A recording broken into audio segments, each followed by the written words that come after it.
সদ্যপ্রয়াত supreme leader Ayatollah Ali খামেনির দাফন সম্পন্ন হয়েছে মাত্র, কিন্তু তেহরানের আকাশে বাতাসে এখন আর শোকের মাতম নেই, বরং সেখানে এখন ধ্বনিত হচ্ছে চরম প্রতিশোধের হুঙ্কার। খামেনির পবিত্র রক্ত বৃথা যেতে দেওয়া হবে না, এই কসম খেয়ে মাঠে নেমেছেন তার যোগ্য উত্তরসূরি ও ইরানের বর্তমান সুপ্রিম লিডার মোজতবা খামেনি। তিনি স্পষ্ট ভাষায় বিশ্বকে জানিয়ে দিয়েছেন, যারা খামেনি এবং ইরানের বীর যোদ্ধাদের হত্যায় জড়িত তাদের ওপর এমন প্রতিশোধ নেওয়া হবে যা ইতিহাস মনে রাখবে। এমনকি তিনি নিজে বেঁচে না থাকলেও এই প্রতিশোধের আগুন যে থামবে না, সেই চরম হুঁশিয়ারি দিয়েছেন মোজতবা খামেনি। আর মোজতবা খামেনির এই হুঙ্কারের পরপরই লণ্ডভণ্ড হয়ে গেছে পশ্চিমা দুনিয়ার ঘুম। ইরানের প্রথম সারির সংবাদ মাধ্যম হামশাহরি সরাসরি প্রকাশ করেছে একটি ভয়ঙ্কর হিট লিস্ট।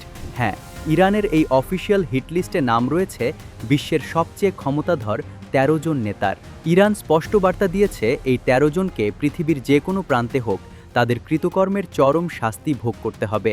এই তালিকায় ১ নম্বরেই রয়েছে মার্কিন সাম্রাজ্যবাদের মূল হোতা ডোনাল্ড ট্রাম্প এবং ফিলিস্তিনের কসাই ইসরায়েলি প্রধানমন্ত্রী বেঞ্জামিন নেতানিয়াহু। বাদ যায়নি ব্রিটেনের প্রধানমন্ত্রী কেয়ার স্টারমারও। ইরানের এই মরণ কামড়ের তালিকায় আরও আছেন মার্কিন পররাষ্ট্রমন্ত্রী মার্কো রুবিও এবং নবনিযুক্ত প্রতিরক্ষামন্ত্রী পিট হেগসেথ, যারা সবসময় ইরানের বিরুদ্ধে বিষোদ্গার করে এসেছেন। ইউরোপের মাটিতে বসে যারা ইসরায়েলের বর্বরতাকে মদদ দিচ্ছে, সেই ফ্রান্সের প্রেসিডেন্ট ইমানুয়েল ম্যাক্রো, ইতালির প্রধানমন্ত্রী জর্জিয়া মেলোনি এবং জার্মান চ্যান্সেলর ফ্রেডরিক মার্জো রেহাই পাননি ইরানের এই তালিকা থেকে।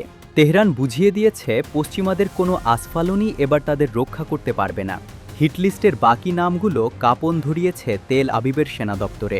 ইসরায়েলের নতুন প্রতিরক্ষামন্ত্রী ইসরায়েল কাতস এবং সেনাপ্রধান ইয়াহির জামিরকে রাখা হয়েছে এই তালিকার শীর্ষে।